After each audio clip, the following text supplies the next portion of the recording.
Hello, everybody, and welcome to the Wait, What Are We Talking About podcast, episode 174. My name is Bret, aka Enigma9011, and you can catch this podcast live over on twitch.tv/Enigma9011. Just drop a follow over there, and you'll get notified whenever we go live with the podcast, with the stream. You join the chat, join on all the craziness and the conversation. But if you can't catch it live, that's A-OK. Go over to YouTube and podcast services the very next week, where it's broken out topic by topic and put as one big video and MP3 for your amusement on the following Friday. Last but not least, any way you can support the show: likes, comments, shares, whatever it is. It may seem small, but it does help the channel grow. So any way you guys can do that, spend that time helping us out, would be greatly appreciated. Today we got two topics for you guys. Let's start off with a fun one, right? We have, as of recording, the PlayStation Showcase coming up this Wednesday, and we kind of got the summer echelon of game announcements along the way coming up soon with Summer Games Fest. I'm sure Ubisoft has something, EA Play, I don't even know if that's still a thing. Plenty of summer game announcements ahead of us. And, you know, this is always the season, along with Game Awards season and RIP E3, when we start hearing a bunch of rumors about stuff and start speculating about what's going to be announced, what's going to be new, what's going to be, you know, something maybe we haven't seen before, a new twist on something, DLC, whatever it is. And within some of those announcements, there's a lot of good stuff, clearly, in the gaming community that we do get. But sometimes, every once in a while, we'll get a nice little nostalgia kick as we get a remaster or remake of a game announced, a la a Final Fantasy VII, or, you know, something else I can't, Doom, things like this. And they get worked on, they deliver, and, you know, we're all happy as fans. So I kind of wanted to talk about some remakes and remasters I want to see that unfortunately I don't think are ever going to see the light of day, just because maybe these are a little bit more niche to me in terms of, like, I'm a fan of them, but I don't know of a bigger audience. Like, this is something that game developers would work towards because of that general audience or whatnot, or maybe just doesn't seem like too interesting of an IP in general. The one I can't shake from my head to start off with is one that there's been rumors for a while because people want the franchise to come back. So this one could be probable, is more likely a possibility. Words are hard, people.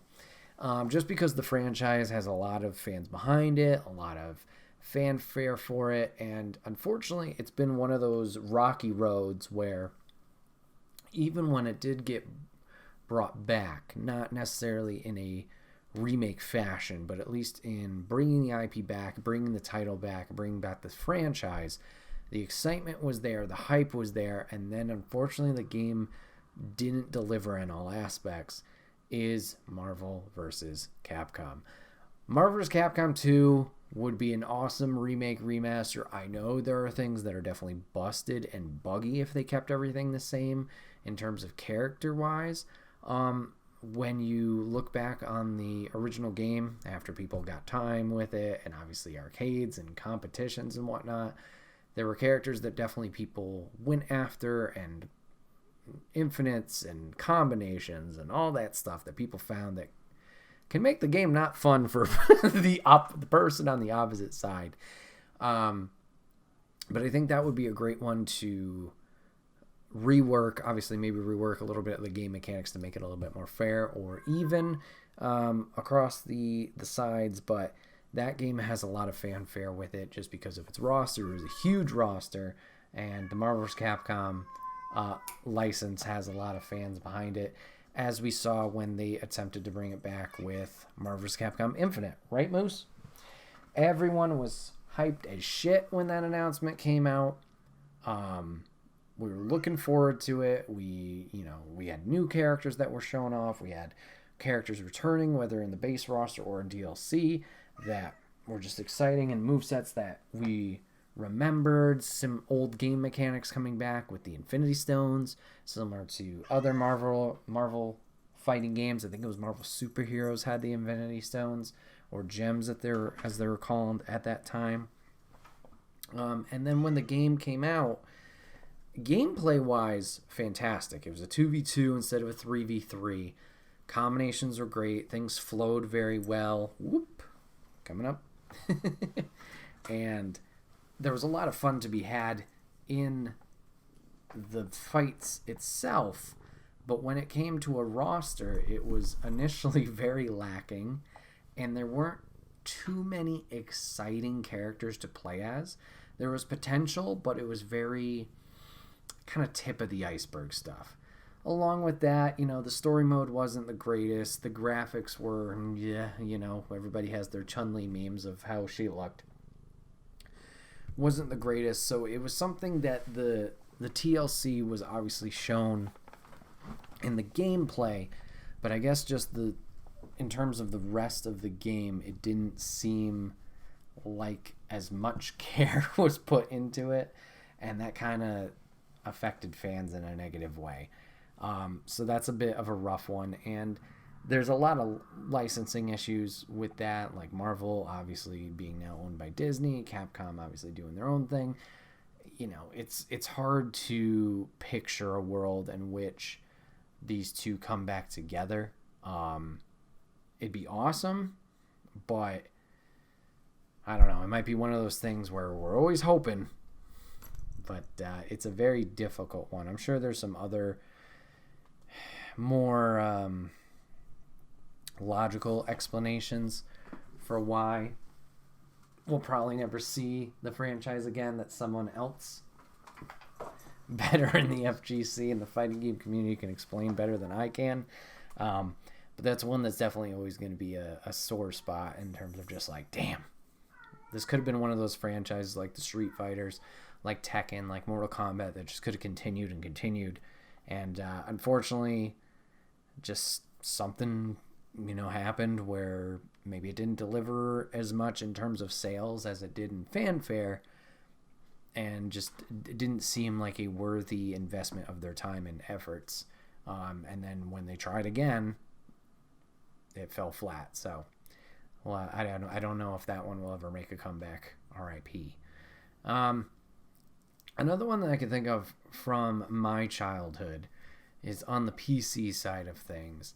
And this one's kind of like it happened, but it didn't happen, is the Warcraft series. Now, I know World of Warcraft still crushing it.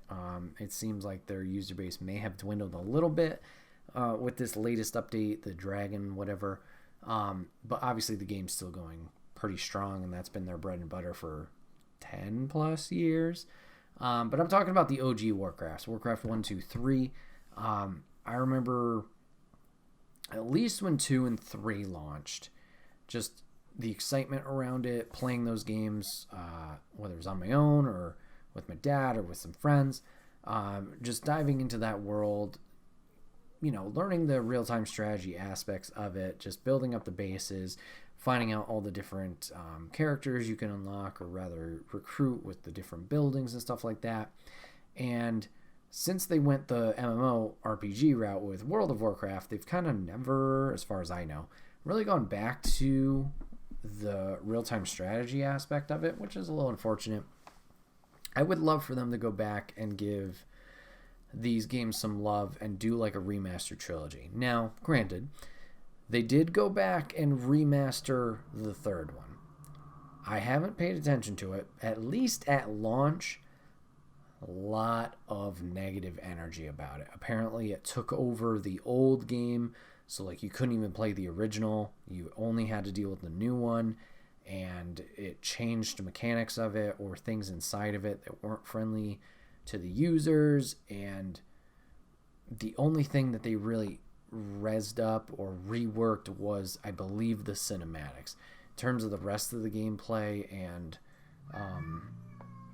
battle systems or whatever, the in-game moments, nothing was really improved on as far as I could tell. Now, I have heard a little bit of how since post-launch it has gotten a little bit of TLC and runs better, but it's one of those things where, it's a first impression base. You put yourself out there, you try it, and doesn't click, and it's already that sour taste in people's mouths where it's like, do I even give it the time of day to go back, try it again, give it a second chance, whatever it is. It's unfortunate. And I mean, I guess circling back to Marvel vs. Capcom Infinite, you could say the same thing. They had some cool DLC characters, like Venom making his return to the series. Winter Soldier was pretty cool. I'm not sure if they had any other DLC characters, but like those two were a lot of fun, but already by that time they had come out, it was just like a lot of the audience had left. So yeah, Warcraft would be great. Putting those 3 in a remastered situation would be nice, but I don't think... I'm sure the audience is there for real-time strategy, as we've seen with like XCOM or Marvel's Midnight Suns or any tactics game. Man, the co-host is really chatty today. It's just not a situation that I think Blizzard themselves is like, oh yeah, that's something we need to tap into. They got their money with, World of Warcraft going now, and Overwatch still crushing it with Overwatch 1 and 2. It's hard to say that the teams would go back to that. I don't even know if they make any StarCrafts anymore. I know that was the same idea, just obviously in space, but who's to say? Speaking of the tactics side of things, this one, there's a small chance just because they happen to remake an earlier iteration, but I think it's also so niche in terms of the system that I don't know if they would ever remake it or remaster it, is Final Fantasy Tactics Advance. Now, this was a game I fell in love with. I don't even know why. I think I got it through a friend, or maybe got interested through a friend initially. But this was a game I played for hours and hours and hours, never even getting to the ending as a kid, but finally playing it all the way through on stream when we finally did that. And just the story's great, and the different characters and class combinations that you can get with the different races of characters and species in the game. It was just a fun time. I know that is a big appeal for me with the different class systems and stuff. Like I tried Advance 2, and I know they brought in a new species, but I think they also dropped some. And it was just like, that sucks. Like, I don't know if it was the Vera or the Bonga or whatever. They weren't present. It was like, this had some of the best classes. That's not cool. And the new one just didn't deliver. So, I don't know if they'll ever make it because it is that niche of the Game Boy Advance. Obviously, other Game Boy Advance games have been remade in recent times. I think Advanced Wars would probably be the most recent one I can think of, being maybe even a month ago, that getting its official release. But I'm not sure. There's chance. Tactics, I think Ogre Reborn got released as of recording this past year. And there's rumors even now of, it was one on PlayStation. Something Lion. War of the Lions? I think that's it. Technically their second one. I think it was the second one. That getting a potential remake. I'm not sure. I don't know. I don't know how well. I mean, it must have done well enough to get a sequel. But I'm not sure if anyone's really focused on that particular title to remaster it. I think the PlayStation 1 titles might have a little bit more nostalgia factor to it comparatively. Not that, Game Boy Advance hasn't been, I don't know if out of date is the right term, but, not around for a decent amount of time as well to garner a remaster. But that's one that I think is just maybe a little bit more niche and a smaller audience that I don't know if that would be something a lot of people would be clamoring for in terms of a remaster. I'm trying to think of what else. Silly one. This one will never happen just because of how long the fucking games take. And you could also do the argument of like, they already did a collection, an HD collection. Yes, but that was of the Japanese editions. But Kingdom Hearts. I would love, selfishly, to see a Kingdom Hearts 1 and 2 remake in the style and graphics of Kingdom Hearts 3. I know a lot of other Kingdom Hearts fans have talked about that here and there. I highly doubt it's ever going to happen because, once again, how long these fucking games take. Maybe it's because they're convoluted story. Who knows? But that would just be really cool. I know Kingdom Hearts 3 had more open worlds, whereas 1 and 2 had a little bit, obviously, more structured level design to them. Granted, for the graphics at the time. But I think you could find a nice blend between the two where you can open up a little bit these levels and areas of the previous titles, but also still maintain maybe not the rooms necessarily, but like some kind of structure, order, whatever it is in the level design to kind of still pay homage and nostalgia to the games of old. Just kind of update, obviously, how Sora, Donald, and Goofy look, and a little bit of the fighting mechanics. Still keep it a staged process of like Sora's progress with the Keyblade as a Keyblade master eventually. You could still show the kind of floatiness of Kingdom Hearts 1 in that fighting style, and then the evolution with 2 with the gauges and the different forms. But that'd be something cool just to see everybody get a facelift, which sounds a little weird.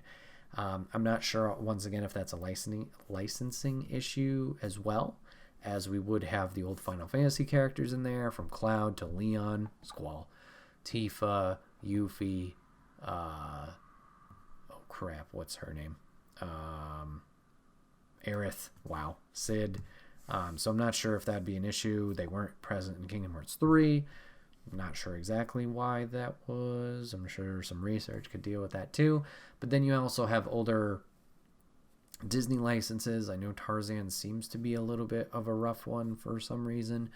But bringing back Alice and bringing back the other princesses, not that they're maybe necessarily the most difficult to get, but you have to get that approval throughout. Granted, it is a Disney partnered game, so should be easier. Who knows? But yeah, once again, a timing issue from them. That wouldn't come out, if anything, till like what, 2030, if not past that. But never say never, I guess. I mean, anything can happen. Anything's possible. Yeah, just obviously there's a lot of games out there. I'm sure I'm missing. I mean, granted, these are just my picks, but I'm sure there's a bunch that you're shouting at me while you're listening or watching this now. And I'd love to hear them. Put them down in the comment section below. Let's just have a nice nostalgia trip. I will shout out one more. And I may have talked about this on a previous podcast topic, but I'm really happy and stoked that they made the Tony Hawk Pro Skaters 1 and 2 remake before Activision unfortunately brought down and kind of absorbed that team. But that remaster was fantastic, especially for someone who's only kind of played a little bit the ground level of those games, playing it at other friends' houses, relatives' houses on the PlayStation, and fully diving into the franchise with these remakes was awesome. One that I delved into and loved on the PS2 era, and luckily they made at that time a next-gen iteration on Xbox 360, would be Tony Hawk's American Wasteland. Same great mechanics as Pro Skater. They added on top of it with the parkour aspects, and I think it was like the Nada spins that you could do on different like poles and fire hydrants and whatnot, the spinning. They added stuff on top of it with that, but the real shining moment I feel of American Wasteland was its story. You're moving to LA, you are trying to kind of adapt, and you run into this ragtag group of skaters that just kind of have their own hangout and base, and it's essentially a junkyard, but just for kind of the loners and stuff that kind of band together. And eventually you're trying to you're trying to pay bail or get a guy out of jail that kind of looks out for you guys after he's run into some trouble. So you decide to turn the dump into a skate park, and you're essentially going around and like stealing or gathering pieces of this skate park from LA. So different like signage, or I think there was a T-Rex head, or just things like they're not working on, or don't need any more waste and whatnot. And you just kind of assemble it into this giant skate park. And the more you do, the park builds as you gather the pieces, so you can skate around it and see the progress yourself. So you're doing that, and you also run into all the different pros, and you do different little challenges for them, and then they'll eventually help you out in terms of like making a skate video at the park to kind of boost the word and like try and gain popularity for it, so you can get ticket sales and whatnot. And it had its stupid moments of like just cheese and like craziness, but American Wasteland was a great Tony Hawk game and had a great story with it. So seeing that, because if you go back now, whoo, boy, it looks dated. Seeing that now in a modern day setting, or at least modern day graphically, would be insane. Like, I can only imagine what the theme park, when it was all assembled, would look like in modern day graphics. It would be just really, really cool. And like I said, I think it melds both of those things together in terms of gameplay and story, where the whole experience is completed. And I think that one definitely deserves a little bit of TLC, but I don't know, with Activision, I believe, having the license, or at least getting the ability to use the license, I don't know if Vicarious, because they've been absorbed into Activision Blizzard to work on the Call of Duties and stuff like that, if they'd be able to work on a project like that, unfortunately. And I think other studios that do the remaster treatment, like I think Blue Point may be the only one that's still left, and they don't have the license for it. Like Toys for Bob, I don't remember if that was Activision. I think it was, because they worked on the Crash series. Like, they've been absorbed. It's really unfortunate. Like, I understand Call of Duty's, a big game and a yearly game. It needs a lot of people to work on it, but just seeing what these teams did for games like this and others, and seeing the quality that came out of those teams, and for them to now not have that creative ability, just is unfortunate, and leaves a lot on the table. So I doubt American Wasteland will get that appreciation and care into it as well, but love to see it. Well, moving on to topic 2, let's talk about a little bit of fighting games, shall we? We kind of talked about last week in that emergency podcast episode. We talked about Mortal Kombat 1, talked about the reveal, the trailer, thoughts on the story, characters, all that stuff. And during that, we kind of talked a little bit about rumors for some guest characters that would show up. So we had heard rumors about Peacemaker and Homelander from, I think, The Boys is the show. Well, apparently, through an Amazon website leak, those two have been listed along with Omni-Man, which I believe is from the Invincible franchise. Obviously, just like any leak or anything, take it with a grain of salt. We don't know. It's not confirmed until we see it in gameplay, or the studio themselves comes out and says it. Just kind of want to talk about some guest characters in pretty much fighting games, and just the, how cool it was, or the exciting ones that we saw along the way. And I guess before getting into that, just, guest characters are fun because it is that crossover and meshing of worlds that you never expected. Circling back to the last topic, I mean, guest characters, while we're talking about fighting games right now, aren't exclusive to fighting characters, or fighting games rather. I know the Tony Hawk American Wasteland, I think they had, was it Billy Joe from Green Day, the lead singer there, was a character for some reason. I know wrestling games have had guest characters. I guess you could kind of tie that into the fighting game stuff, but like Bad Bunny's in this year's WWE 2K. They had Fred Durst in like one of the SmackDowns on PlayStation. We're going to have Zeus in this upcoming DLC in 2K23 from the fucking movie with Hulk Hogan. I don't remember what that one was called, but apparently he's in that. So guest characters have been nothing like new, or wasn't anything new introduced in the fighting game franchise. It just seems like that's probably where they take place the most, or you see a lot of them. And it creates a lot of buzz, creates a lot of excitement, especially for people who maybe aren't a big fan of that gaming franchise. It gets them, at least gets their eyes on the product, maybe, gains interest for them. They try it out, and maybe they find something new that they love. And that's the whole purpose of these guest characters. And while I know personally I've been back and forth on the guest character thing, I think it's a great idea. Once again, gets the word out there, brings in new audience members.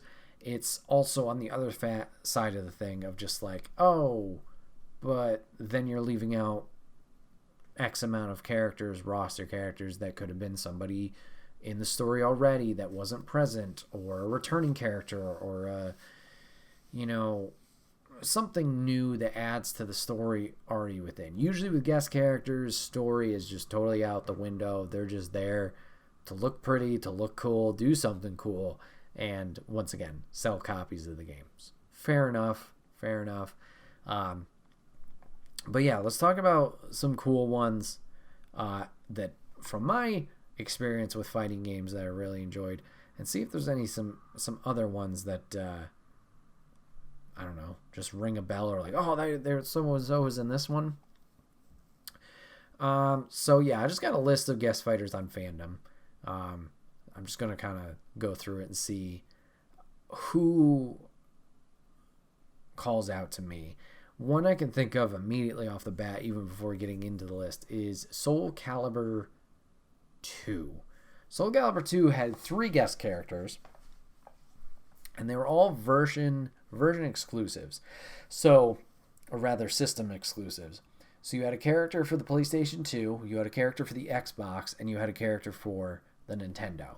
They each had their own guest character until a later release, which I believe combined the Xbox and PlayStation, but didn't have the Nintendo one, because Nintendo's very strict with their stuff. But for Soul Calibur 2, PlayStation got the Tekken character of Heihachi. Xbox got Spawn from the comics, and then Nintendo got Link. And I just remember being, as a kid, being like, wait a minute. I had no idea who Heihachi was. I thought he was just a character in the game. But seeing Link at a friend's house, just jumping in there and doing doing the spin with the sword, it was so out of place, but it was just cool, the fact that they had something special for each version to bring to the table.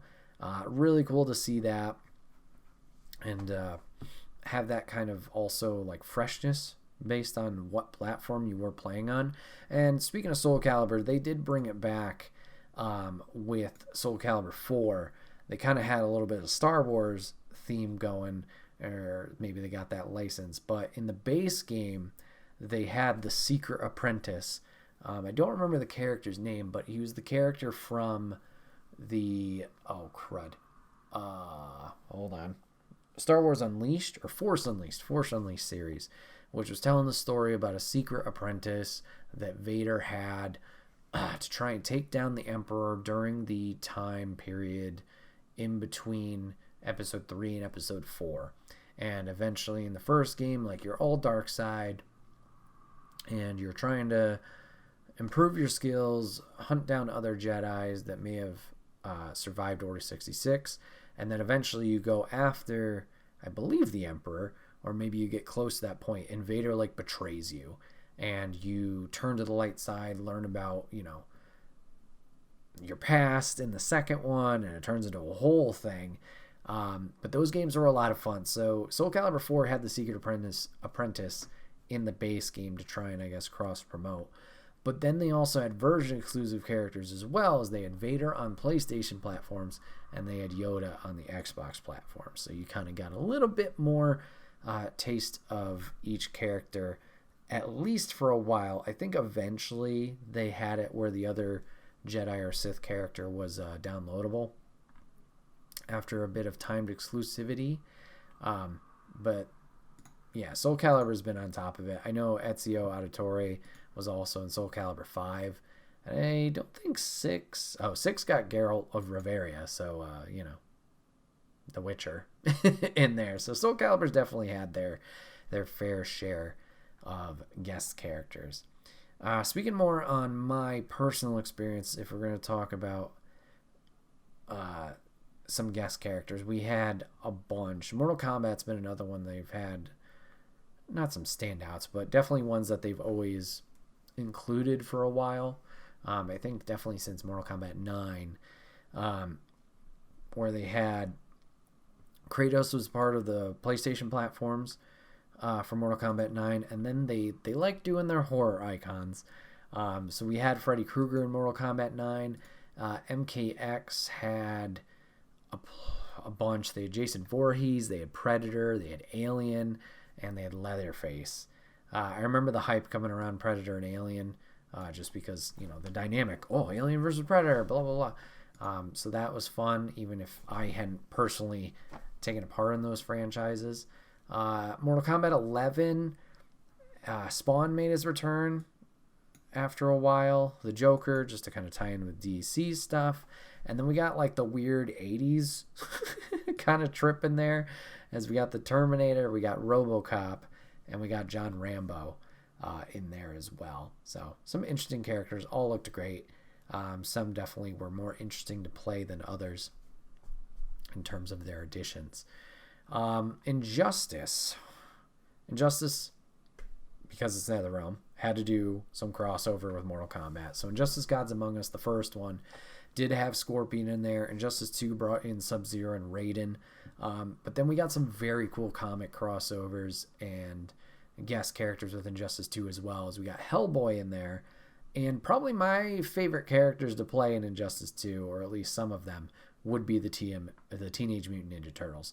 Having the ability to use any of the turtles and then also have the assist mechanic to call in the turtles at different points was a blast. Just allowed for a lot of freedom. They shared a lot of movesets or moves or combinations, so you could dive into each of them easily, but there were also unique abilities throughout, like whether Donnie was using the bow staff, Leo the swords, Mikey the nunchucks, and the skateboard, whatever it might have been. Each of them had their own personality, as they should, and it made for fun times throughout. You know, they list Smash Bros here, and that's a weird one, because I know it is technically guest characters because they are characters from, you know, different franchises, but Smash, I don't know. I guess I consider them guest characters. Maybe that's a little hypocritical of me. But Smash Bros. Ultimate, when they launched with everyone's here, everybody from our past Smash Bros. Was in the game. And when they announced that they were doing DLC, it was the open possibility of like anyone and everyone can make. See, now I'm talking about, I can clearly see the hypocritical thinking I was having earlier. Of course, these were guest characters. The excitement about every Smash Bros. Character was palpable. Like, people were chomping at the bit. People were sweating over this stuff. Like, oh, Goku's going to make it in Smash. And, oh, this person. Like, the rants, the raves, the arguments, the everything, the theories. And when people were finally revealed, like, don't get me wrong, there were some duds. I'm looking at you, Hero from Dragon Quest. But then we got some insane ones. Banjo-Kazooie, I know, was big for a lot of people from the N64 era.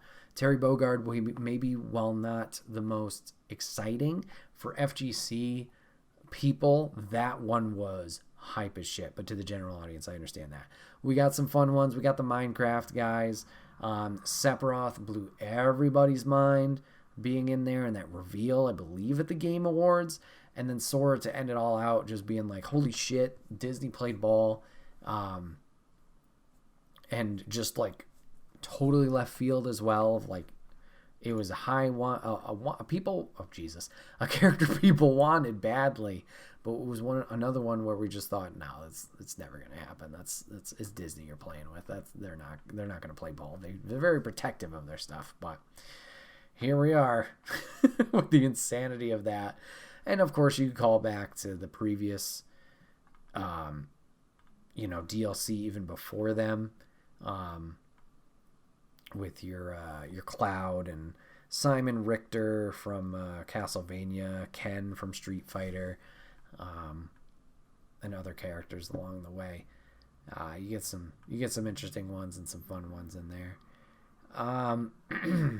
If you want to talk a little bit nostalgia, Akuma being in X-Men Children of the Atom was a fun little like hidden character. Just to have that Street Fighter crossover and eventually lead obviously to X-Men versus Street Fighter and the Marvel vs. Capcom franchise from there. Just a lot of fun. Freaking guest characters are just insane. Just because, it's one of those things you can never expect it. Because how could you?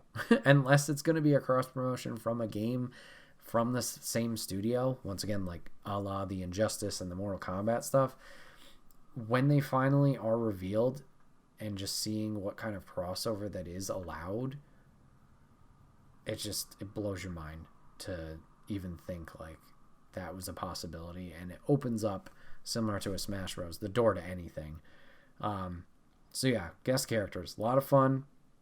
Excited to see what we do end up getting in Mortal Kombat 1. If those three that we talked about earlier, Omni-Man, Peacemaker, and Homelander, if they do eventually make it, we'll have to see, because it seems like they do 2 to 3 each combat pack. We'll have to see what else comes up down the road. I mean, Peacemaker was very popular as a series, so that makes sense. The Boys have been crushing it, I believe, on Amazon for like 4 seasons now, and is very brutal, so that kind of lines up. And I think the Invincible series as well, they kind of go into some shit. So all the characters make sense in terms of like this universe and being kind of violented up. That makes 0 sense. Being brutalized. I'm curious who else could fit the script for this. We've already seen from last year's, or the previous title, like we said, with Spawn and like Rambo and Terminator. Like, what other 80s type of nostalgia could we fit into? Are there any other horror icons we could fit into? Like, does Freddy make a return after his Mortal Kombat 9 appearance, which was, I don't know how long ago. I think it said 2008 in that article, so definitely more than 10 years. I don't know. Are there any other... I'm trying to think who stands out from like 80s iconography movie-wise or whatnot. I don't know. I feel like this is not my strong suit. But yeah, let me know who you guys think would be a guest character, whether it's Mortal Kombat 1 or even Tekken 8 or Street Fighter 6. I don't think Street Fighter is really too strong on their game having guest characters, but who knows? I think they had a guest character actually in Street Fighter 5's DLC from... what's the game? Power Stone. Was it Power Stone? Rival Schools? I think it was one of those. It was some franchise that I hear a lot of Capcom fans are clamoring for. But anyways, this has been another episode of The Wait, where we talk about podcasts. My name is Bret, aka Enigma9011. If you guys want to catch this podcast live, you can always go over to twitch.tv/Enigma9011. Drop a follow over there. You'll get notified when we go live with the podcast or streams. You join on the fun, join on the conversation with us over here. But if you can't catch it live, that's a-okay. Go over to YouTube and podcast services the very next week, where it's broken out topic by topic and put as one big video in MP3 for your amusement on the following Friday. Last but not least, any way you can support the show: likes, shares, comments, reviews, whatever it is. It may seem small, but does go a long way. So if you have the time and you could do that, we would love and appreciate you for that. Nice, short, and sweet episode for you guys today. Hope you guys enjoyed both the topics. If you guys are watching the PlayStation Showcase, hope you guys enjoy. Hopefully you get something that you're looking forward to, enjoying all that fun stuff. But yeah, let me know. Remakes, remasters, guest characters. Let me know what you want to see, where, or what were some of your favorite. And we'll definitely revisit this down the line. But thanks, everybody, for watching, for listening. And we will see you guys on the next one. Take care.